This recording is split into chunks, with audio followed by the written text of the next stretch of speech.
Okay, I'm finally here making my second video. I planned on making this video a long time ago. I didn't plan on there being months between uploads. Life has just been crazy and hectic and busy and overwhelming. I went back to work. My son is at my work with me. He's in full-time daycare while I work as a preschool teacher. And as you can see by the title of this video, my at-home life is very overwhelming. My son is in the background playing, so if you hear those little squeals, that's him. He's in his little play gym on the floor. So yeah, I'm just gonna give a recap because I'm sure not very many people watched that first video. It's very poorly edited, very poorly lit, poor quality. So yeah, this is gonna be poorly lit too, poor editing, poor quality, because that's not really my main focus right now. I am just trying to get my story out there and to use this as a way to vent. And so my mom has had brain tumors since I was 11 and I'm 26, almost 27, so it's been about 15 or 16 years that she's had these brain tumors. And she's had 4 or 5 surgeries to get them removed, and they just kept growing back. And so she has one in her head right now that's growing into inoperable places. It's growing into her brainstem, into her spinal cord, and it's pushing up against major arteries, her carotid artery, and it's not in a safe place to remove. It's too deep into dangerous parts of her head and connected to way too many parts of her brain. And so there's just nothing they can do anymore. They have done radiation in the past with one of her prior tumors, and it didn't really do much. My mom hated it. She was just miserable throughout it, so they can't do that again. They've said that radiation now would cause too much swelling and in her brain, and since the tumor is pushing up against very major parts of the brain, that swelling would cause her to have a seizure or a stroke, and just nothing good would come from it. So they've kind of ran out of options, and she's been on all kinds of medication for a really long time. Tons and tons and tons and tons of medication, pain medicine, and nothing can help with the pain anymore.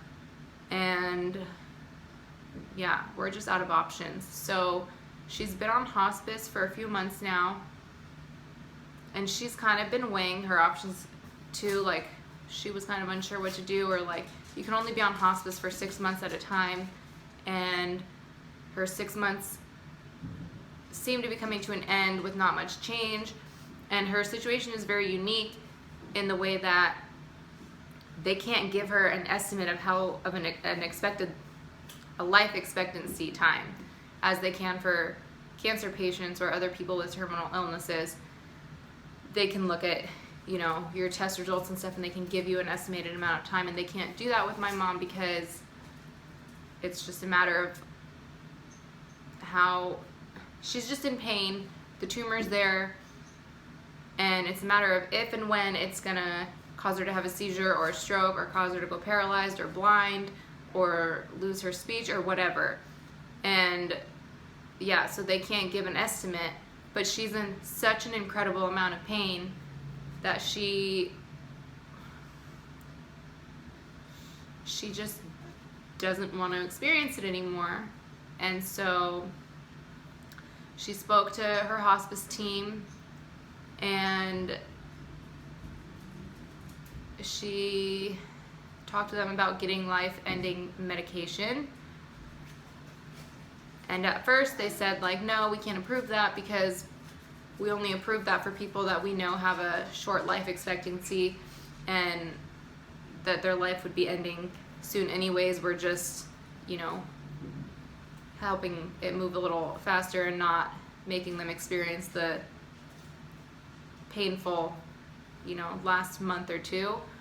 And so they said, they were kind of saying no because we don't know how long you can live with this.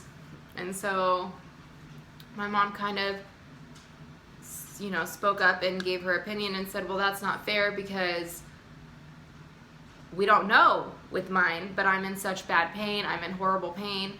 I don't want to live like this anymore. And it's just not fair that these people have this option to end it and I don't, because I don't want to have a stroke, and I don't want to go paralyzed, and I don't want to lose my vision, and I don't want to go through all of these things, and I'm done living this way. So, you know, she said all of this, and she actually called somebody, like the head of her hospice program, and she explained this to him, and he actually said, I absolutely agree with you, and I would absolutely sign off. She needs a doctor to sign off, 2 doctors to sign off on this medication. And he said, I would absolutely sign off on this for you, and I will easily get a second doctor to sign off on this for you as well. And so that is what her plan is. She's planned like an actual date, which is really difficult for me, and it's like surreal and crazy, and I live with her full time, and I've lived with her for most of my life. And so her date that she's chosen is April 5th. And, you know, we have family coming. Her brother's coming from Wisconsin. Her sister's coming from Las Vegas. The rest of our family is mainly here in California. And so, yeah, that's the plan. It's really difficult for me to talk about. It's really hard. I've been worried about losing my mom since I was 11, since her first brain tumor. You know, sitting in those waiting rooms, I went to the hospital for her first 2 surgeries, because I was a kid. But after that, I couldn't handle it anymore. It's a really scary environment. You know, every noise you hear, every doctor that walks by, everything, just, you're constantly on edge, like wondering if somebody's going to come out and tell you that your mom died. And so I just couldn't handle going to the hospital for the next 3 surgeries because I was older. But for the first one, like, I was 11 years old. My entire family was there. We did not know at this time that this was going to be a lifelong thing for all of us, and that this was just the first of many surgeries. And so my whole family was there, and I'm the youngest in my family, you know, so I don't know. I felt like I was in my own little bubble, and I was worried about losing my mom, and I didn't get to see her for a few days after the surgery. The surgery took like 12 hours. She lost so much blood. Like, I found out years later that she died on the table and needed to be resuscitated in the middle of the surgery. And it's just like crazy, crazy things. It's a miracle that she has been alive since that first one. And I'm lucky and I'm blessed that I've had her for all these years. But now the time is here where we finally have to face this horrible thing that my mom has been battling and fighting with for the last 16 years of her life. And it's really difficult to deal with. So I have my first son, my baby. He's 5 months old, and I'm taking care of him, and I'm working full time, and I do take care of my mom as well, pretty much full time every day before work. Hi, buddy. Hi. I love you. Every day before work, I get up, I make my breakfast, I feed my son, I feed my dog, I make my mom breakfast, and then I make her lunch that I put in a little cooler so she doesn't have to come upstairs and make it herself later in the day. And then I also make her dinner when I'm home after work. So, I don't know. I don't even know. My mind is a mess. I don't know how to think. I don't know how I'm going to feel when all of this happens. Right now, I'm just trying to plan, I guess, and prepare. I don't think anything can prepare you for how you're going to feel when it actually happens. I'm really just trying to take a bunch of videos of her and my son. That's like a really hard thing for me, is imagining raising my son without my mom being here.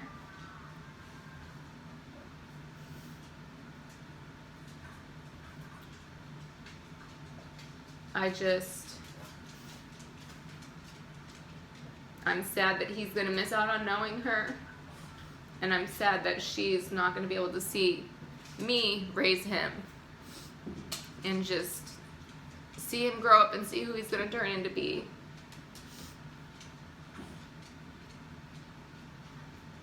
So it's just hard. It's hard. I'm dealing with a lot, but I don't know. I really want to be documenting this and sharing it with people. It's a very unique situation, and I feel like it might be able to help somebody else, or I don't know. I'm kind of just using it as my way to vent. I've also always wanted to do YouTube, always. And I'm at that point in my life where I guess I'm just ready to do it. I never ever imagined that this is how I would start out my YouTube. Although this is something that I've been going through for most of my life. Like I said, I'm 26, almost 27, and this started when I was 11. So most of my life, I've been dealing with my mom being sick and having these tumors and, you know, facing these surgeries where I didn't know she was going to come out alive. But it's still, even though I've been facing this and dealing with it my whole life, it's still so unbelievable that this is happening right now, and it's hard for me to swallow, and I just don't know how I'm gonna feel and react, and just, yeah, how it's gonna hit me. So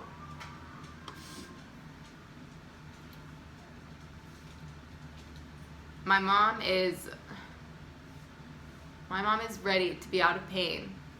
She's very ready to be out of pain. She has spoken to so many people, and it was not easy for her to make this decision, but I can't even imagine the amount of pain that she's been in for all of this time. And yeah, I just can't imagine. And you know, she loves me and my brother and my baby so much, and everybody else in my family, and this has been really, really difficult for her. And that just tells me, like, how much pain she must really be in to make this decision. And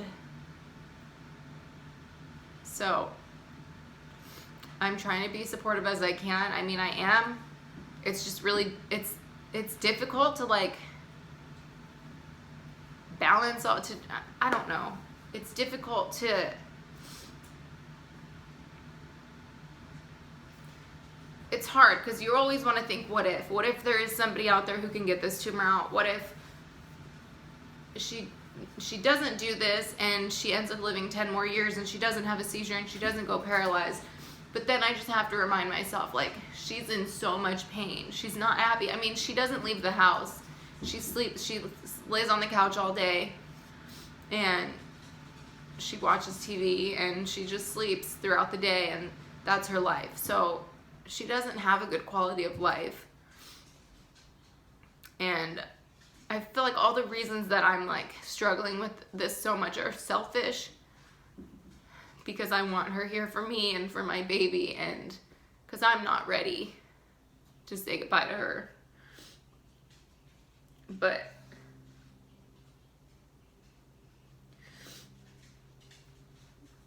she's ready, and so I have to be supportive.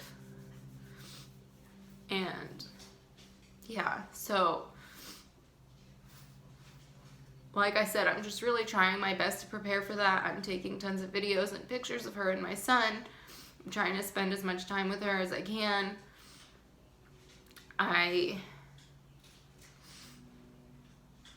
I'm gonna write her obituary for her, and I'm gonna help write the programs for the funeral, or I don't think she's really having a funeral. She's having, like, a celebration of life. And I actually wrote a book for my mom about her and my son's relationship, but she doesn't know about it yet. I'm having my friend illustrate it, and so I'm gonna get it formed into an actual book and give it to her as something special. you know, it'll be something special for my son to have and to know how important he was to her, and just something for the two of them to share. Hi, mister. He's smiling at me down on the floor right there. I'll show you him in a minute.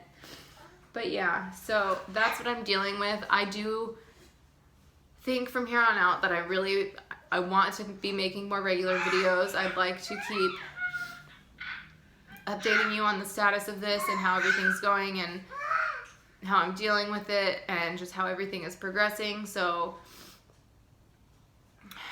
yeah, I plan on making more videos, and right now I'm just trying my best to focus on myself and being a good mom for my son.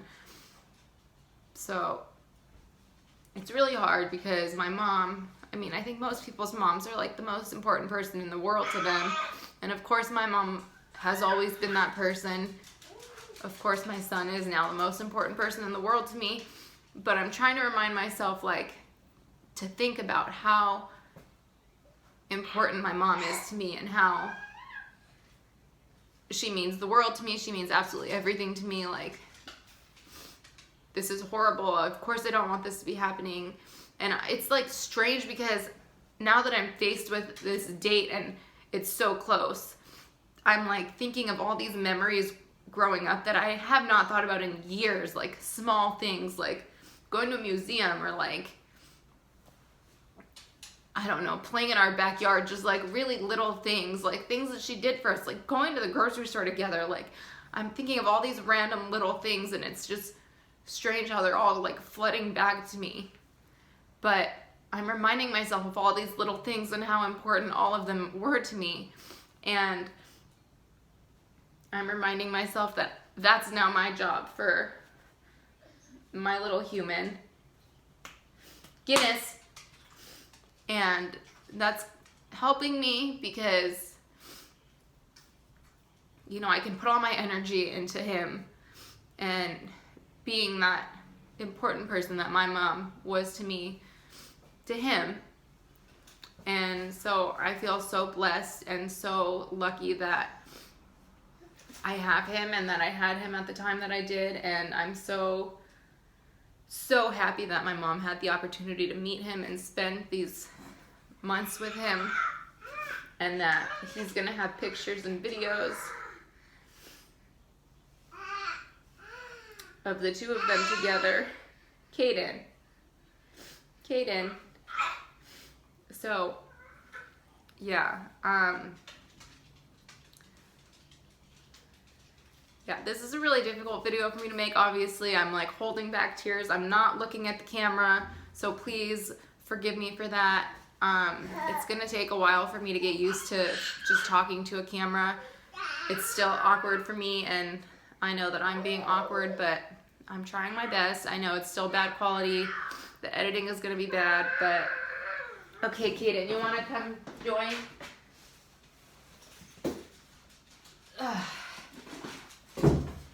Okay, here's the little man. Here's the little man playing in the background. Hi. Hi.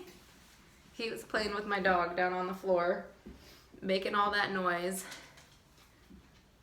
Hi, Caden. He makes me smile. He makes me laugh constantly. So I'm so blessed that I have him. Huh, mister. Huh. You don't want to stand up, even though that's like your favorite thing to do? Yeah, so that's the update, I guess.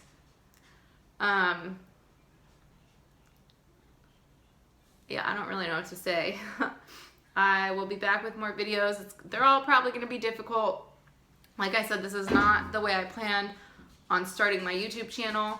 Although I think, I mean, this is real. This is my life. And these are moments that I'd like to remember with my mom. And I'm lucky. I'm lucky that I have this time with her and that I can prepare as much as possible I'm lucky that I know when it's happening and that I can say the things that I need to say and do the things that I need to do. And hi, honey. And yeah, so I would like to just document this and my experience going through this, because I think it will always just be a reminder for me to come back and look on, you know, if I'm having a hard time, a reminder for what she was going through, and just trying to be there for her and support her and loving her and loving my son.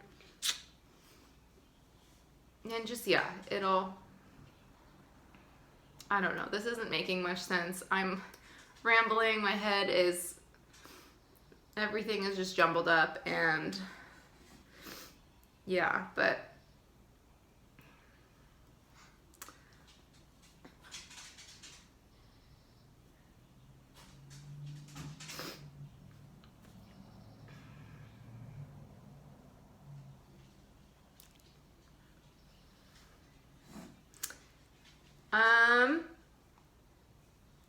if anybody has any questions for me, you can leave them in the comments. I would appreciate if you liked this video and subscribe to my channel. I have no subscribers right now, but I would really love some. I'd love to have people following me on this journey.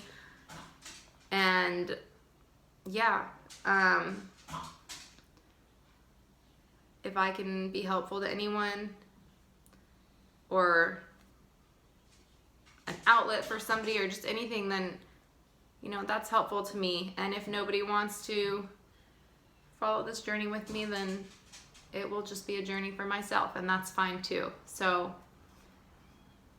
yeah, in the next videos I plan on, I can go more in depth about her surgeries and the side effects and what brain tumors exactly she has specifically. And yeah, I can give kind of a timeline of all the surgeries throughout her life and the side effects that she's gotten as a result. And yeah, there's plenty more videos that I can do about all of this stuff, my life, and just our family dealing with this. And I'm gonna insert a little clip of her and my son that I actually took last night that I think is a good little clip to put in the end of this video. It's sad, but it's happy too. It's something that I'm happy that I'll be able to show my son throughout his life. It's something that's always gonna make me cry, but yeah, I'm lucky that I have this time to make these memories and to cherish them and to cherish this time. So yeah, that's my plan. I hope that you guys want to follow along. So thank you so much for watching, and I hope to see you guys back.